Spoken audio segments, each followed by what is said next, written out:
On se retrouve aujourd'hui pour un nouvel épisode de Confidence de thérapeute et pour ce dernier, j'ai eu l'immense privilège de pouvoir aller à la rencontre d'Edith Goldbetter-Mehrenfeld à l'occasion d'un colloque qu'elle organisait à Bruxelles et pour lequel vous retrouverez un vlog très prochainement sur la chaîne pour vous emmener à l'intérieur de cet événement. Si vous vous intéressez un petit peu à la thérapie familiale et à l'approche systémique, il est fort peu probable que vous ne connaissiez pas déjà Edith Goldbetter, mais pour toutes celles et ceux qui ne la connaîtraient pas encore, elle est docteure en psychologie, thérapeute familiale, elle est la directrice de formation de l'Institut d'études de la famille et des systèmes humains à Bruxelles, l'IEFSH. Elle a exercé également en tant que professeure à l'Université libre de Bruxelles, et elle dirige la rédaction des cahiers critiques de thérapie familiale et pratiques de réseau qu'elle a créés dans les années 80 avec Moni El-Kaïm. Elle est auteure de nombreux articles et d'un ouvrage qui s'appelle Le deuil impossible. Et sans plus attendre, je vous laisse en sa compagnie.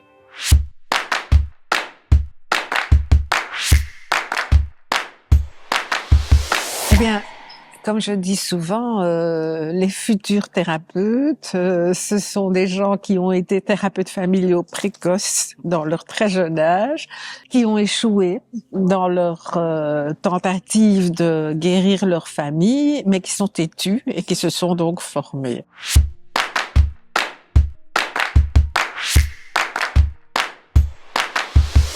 J'identifie très clairement ce qui s'est passé. J'ai eu un frère enfant caché. Mon frère aîné, qui avait 7 ans de plus que moi, qui est né en 40, qui a toujours été en souffrance quand il est revenu à la maison. Et je suis un peu devenue celle qui le soutenait et qui essayait de soutenir aussi mes parents par rapport à une incapacité pour eux de gérer un enfant qui regrettait la famille qu'il avait gardée pendant la guerre, à laquelle il était attaché. Et des parents et qui étaient malheureux d'avoir été à l'âge de 5 ans remis chez des personnes qui au départ qu'il n'identifiait plus puisqu'il avait 1 an et demi, 2 ans lorsqu'il a été caché, donc voilà. Et d'un autre côté, des parents qui pendant la guerre avaient été résistants, juifs, communistes, engagés, militants et qui savaient pas quoi faire avec un petit garçon de 5 ans. Moi, je suis née après la guerre. Ils ont appris à être parents avec moi, j'ai envie de dire. Mais ils n'ont pas eu le temps avec lui. Et je crois que c'est dans tout cet embrouillage de choses que je suis devenue thérapeute très tôt.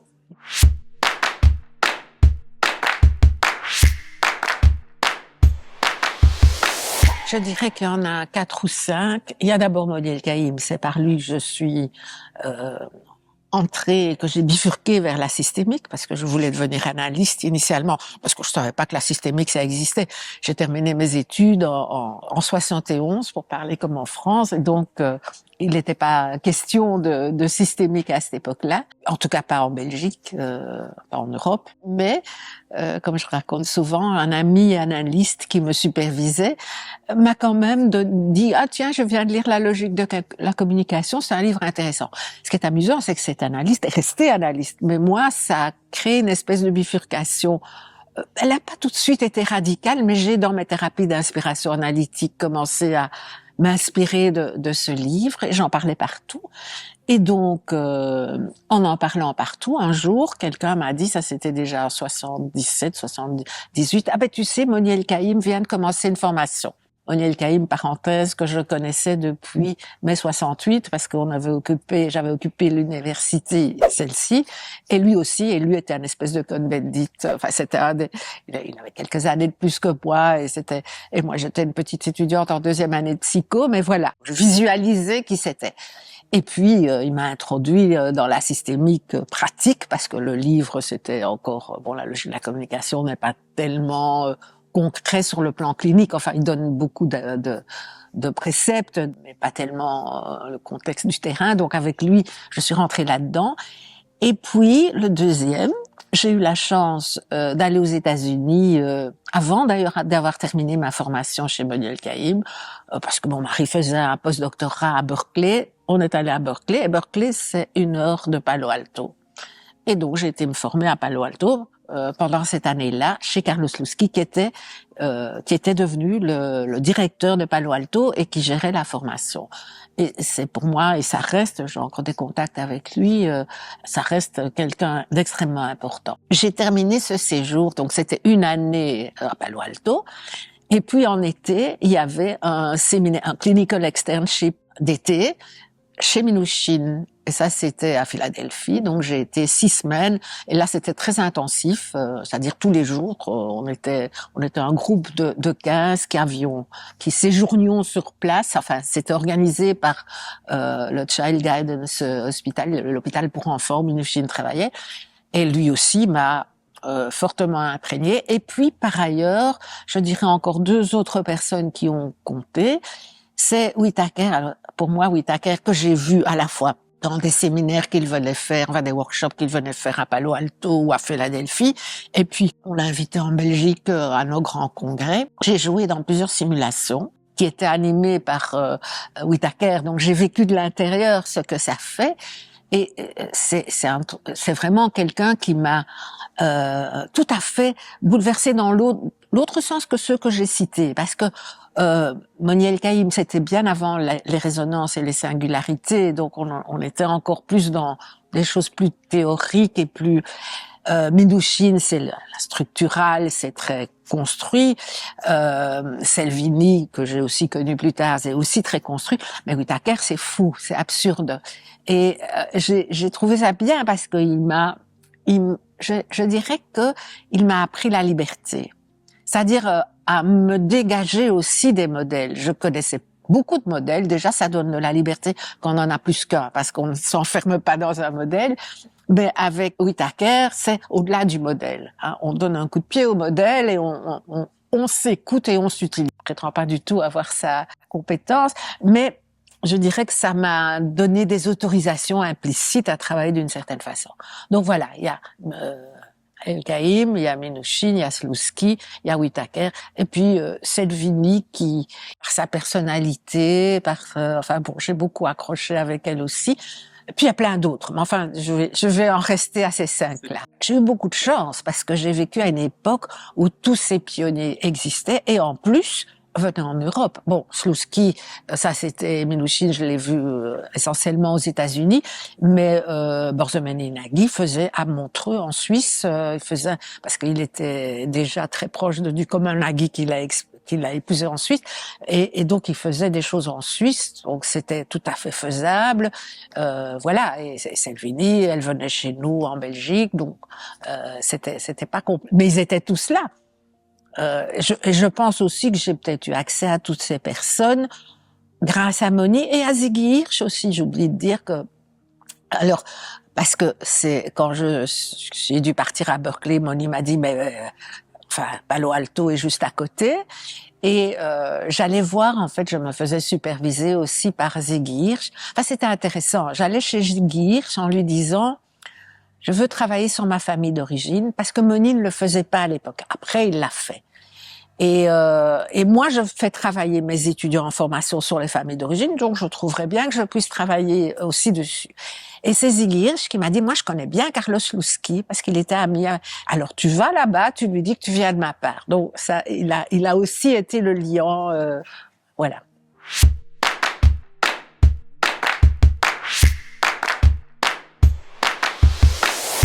Beaucoup d'autres qui ont lu aussi, et je suis maintenant à un âge où je commence à oublier ce que j'ai lu. Mais je lisais. Pourquoi je lisais? D'abord parce que j'ai toujours aimé lire. Je lis aussi la littérature, je lis beaucoup. J'ai eu un grand-père que j'ai pas connu, mais qui était libraire et éditeur. Ça, c'était en Bessarabie qu'il était, l'actuelle Moldavie. Mais il est mort avant ma naissance, mais je crois qu'il y a eu une transmission qui s'est faite à travers ça. J'étais dans une famille où on lisait beaucoup, donc lire, c'était... Et comme j'étais passionnée par la thérapie familiale, l'approche systémique, je lisais aussi, mais avec plaisir. C'était pas des livres d'école, enfin, je ne le prenais pas comme des obligations, mais plus pour des curiosités.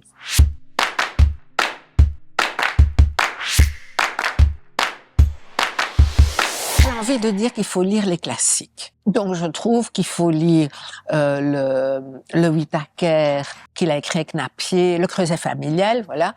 Je trouve qu'il faut lire Minuchin, La famille, je sais plus, thérapie familiale, ou je sais plus, enfin c'est un titre un peu flou comme ça, mais qui donne les bases. faut bien sûr lire La logique de la communication, même si c'est pas un livre totalement sur la thérapie. Je pense que Benjamin Inaghi est plus difficile parce qu'on ne peut le lire qu'en anglais et il est très compliqué à traduire en français. Moi, je l'ai lu, mais tout le monde ne le lit pas l'anglais, donc c'est compliqué. Je crois qu'il faut lire Si tu m'aimes, ne m'aimes pas de Modi El-Kaïm. Et je pense que si on n'a pas le temps de tout lire, autant lire Panorama des thérapies familiales, qui est un livre que Moni a dirigé, où plusieurs personnes parlent de différents pionniers. C'est moi qui ai parlé de Minuchin là-dedans, mais il y a d'autres chapitres où c'est carrément les créateurs d'écoles qui parlent de leur école.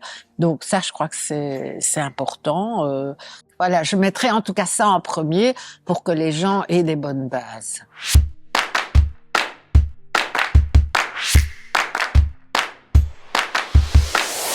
D'abord, il faut faire une formation. Ça, c'est déjà une première chose. Et pour moi, c'est de ne pas uniquement se centrer sur la technique et sur la théorie.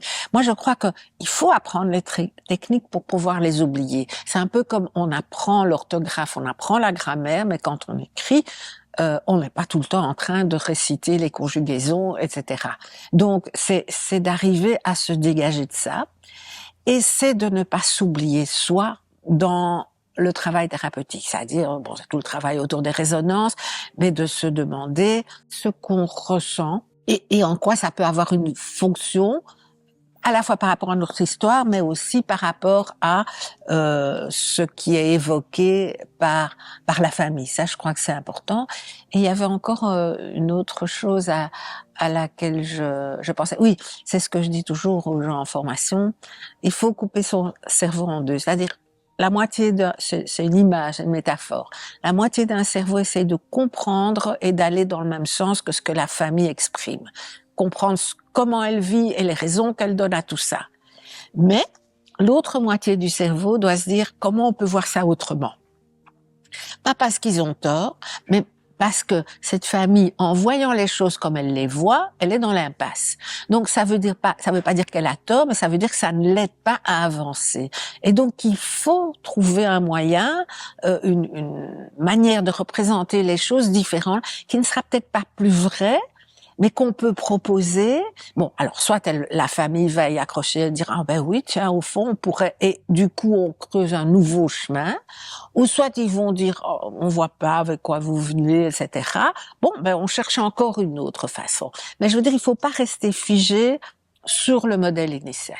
Puis j'ajouterai encore une chose, je répète par rapport aux techniques, il y a beaucoup des objets flottants.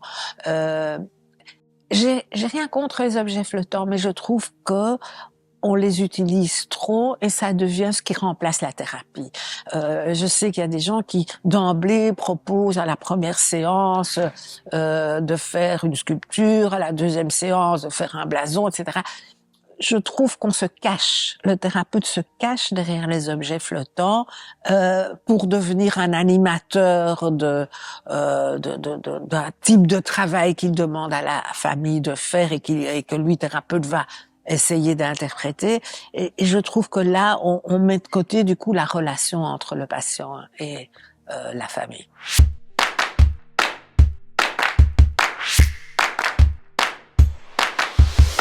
Ça, c'est une grosse question, l'essence de la thérapie.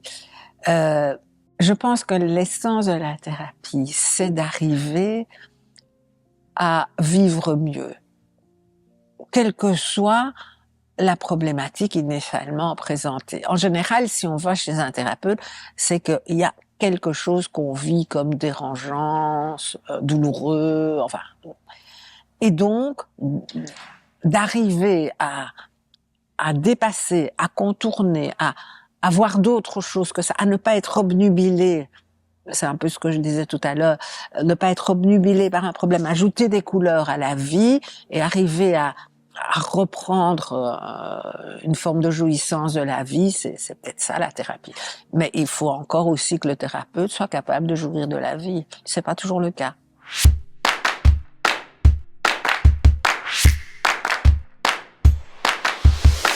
Moi, j'ai envie d'ailleurs d'écrire un livre sur les échecs en thérapie. Il y a un bouquin qui existe, je crois que c'est Chloé Madanès aux États-Unis qui avait écrit dirigé un livre qui s'appelle Failure in Family Therapy, et où plusieurs auteurs, je pense qu'il y a Whitaker là-dedans, et puis, enfin, plusieurs grands thérapeutes, ça date de 30 ans, je crois, et décrivaient un cas qui avait raté.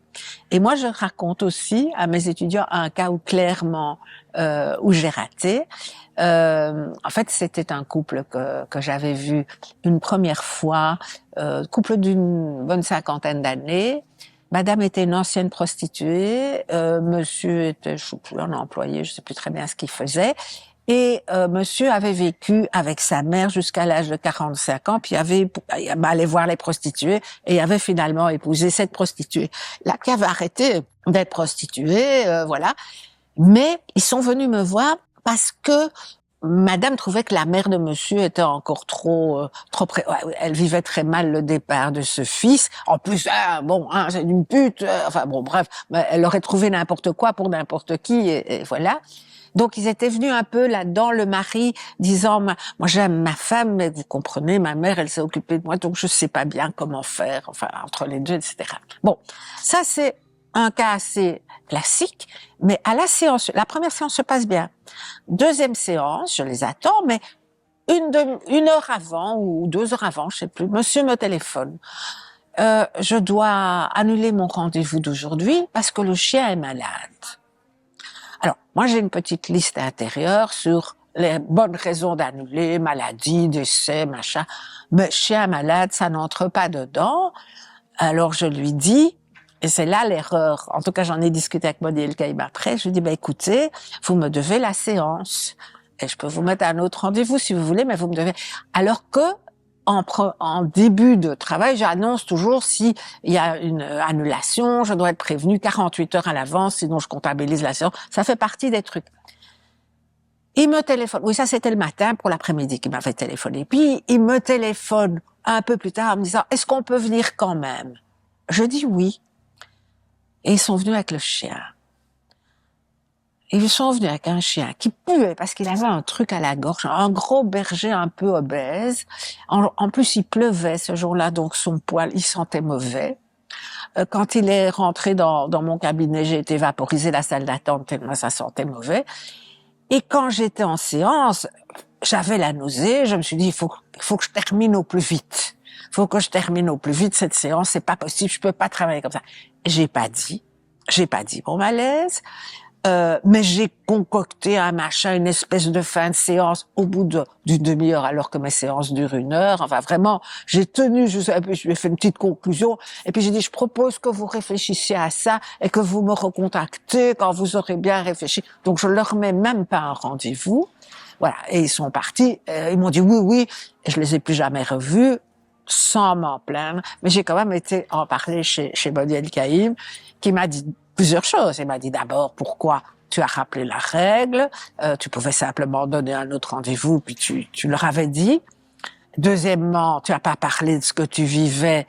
Enfin, tu as fait comme si rien, comme si tout se passait normalement, alors que tu étais incommodé. Ils l'ont probablement vu, mais tu l'as pas dit. Comment tu veux aider des gens en soi-disant leur faisant dire ce qui est difficile et toi-même tu es incapable de le dire. Enfin voilà.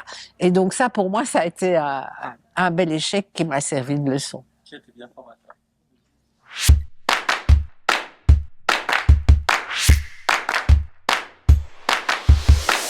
C'est intéressant parce que n'ayant pas connu mes grands-parents, puisque mes parents avaient émigré avant la guerre d'ailleurs, en Belgique pour étudier. En fait, ma mère était dentiste, elle a fait des études en Belgique. Mon père avait commencé Sciences Po et puis il s'est tellement investi politiquement qu'il avait laissé tomber.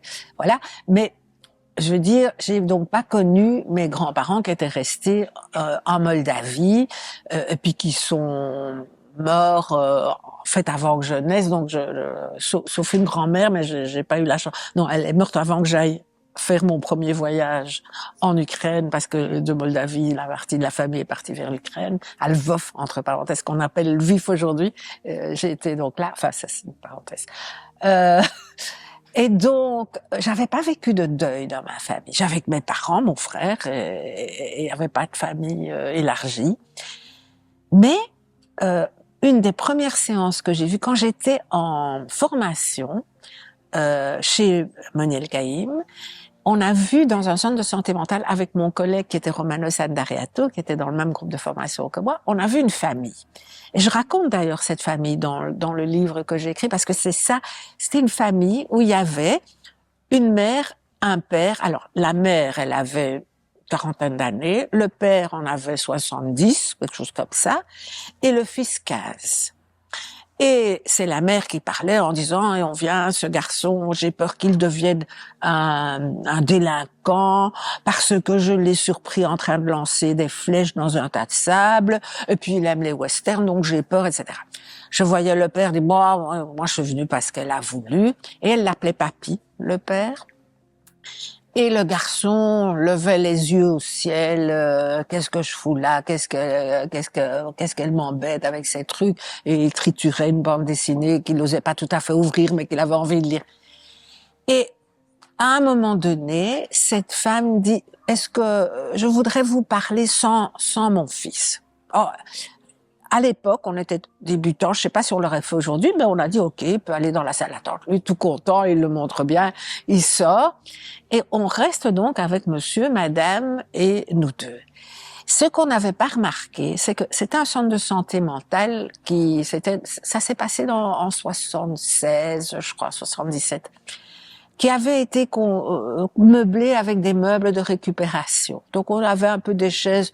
On n'avait pas remarqué qu'il y avait des chaises différentes, mais ce qui apparaît à ce moment-là, c'est que bon, il y avait eu le fils, puis il y avait le père, et puis il y avait une chaise vide, et puis il y avait la mère. Chaise vide, et nous deux, on était en face d'eux. Et voilà que Madame commence à raconter une histoire. Le fils n'était pas le fils, était leur fils à eux, oui, mais monsieur, papy, avait été marié avec mamie. Et mamie était, je ne sais plus pour quelle raison, elle ne pouvait pas avoir d'enfant, elle était stérile. Et madame ici, qui était d'ailleurs d'origine espagnole, venait nettoyer leur appartement. Monsieur était un ancien notaire, et en fait, monsieur a eu un moment de folie, ou je ne sais plus comment il a dit, et madame s'est retrouvée enceinte. Il a tout de suite confessé sa faute à mamie, qui a dit, oh, mais mamie était une femme, elle est décrite comme une femme très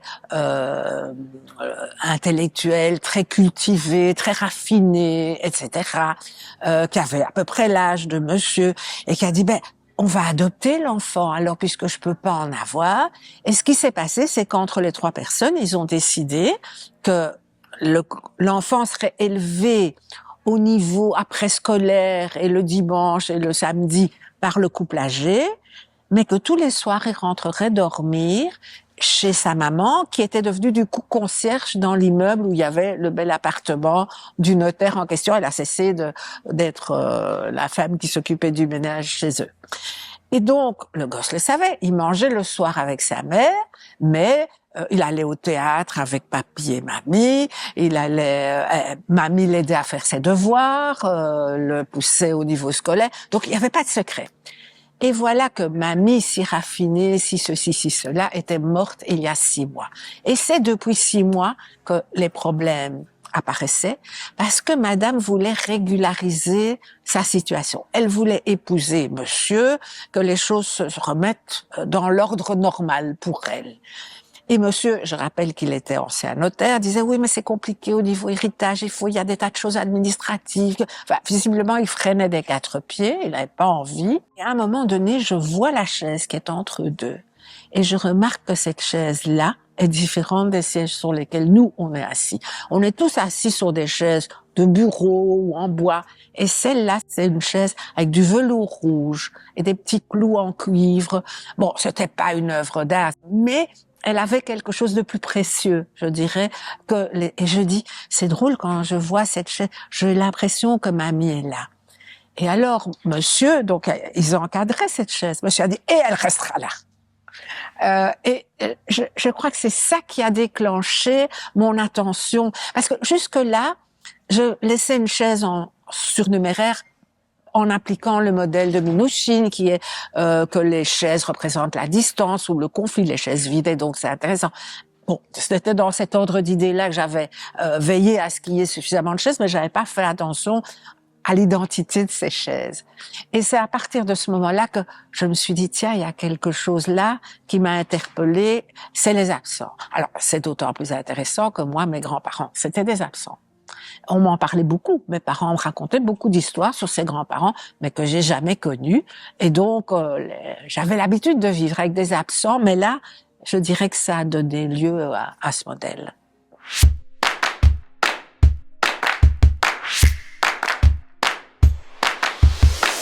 Certainement, j'irai voir mes grands-parents, ça c'est sûr, parce que je les ai jamais connus, donc ça c'est sûrement quelque chose que je ferais.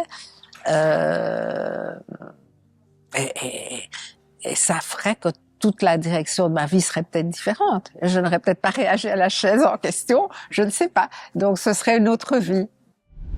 Voilà, j'espère que vous aurez passé un bon moment avec Edith Goldbetter-Mehrenfeld. Un grand merci à elle pour s'être prêtée au jeu de répondre à toutes les questions que j'ai pu lui poser. Pour que cette vidéo soit plus agréable à regarder pour vous, j'ai supprimé toutes les publicités à l'intérieur des vidéos. Ce sera le cas pour celle-là, pour toutes les vidéos précédemment publiées sur la chaîne et pour toutes celles que je publierai à partir de maintenant, il n'y aura plus de publicité à l'intérieur. Ce qui veut dire évidemment une petite perte de revenus pour la chaîne, mais pour ça, si jamais vous souhaitez soutenir son développement, vous pouvez le faire via Tipeee en faisant un don ponctuel ou mensuel. Je vous mettrai un lien dans la description de la vidéo vers tous les ouvrages qui ont été cités. N'hésitez pas comme d'habitude à donner votre avis dans les commentaires, à liker cette vidéo si vous l'avez appréciée, à la partager autour de vous, et en attendant avec impatience de vous retrouver dès la semaine prochaine, prenez bien soin de vous.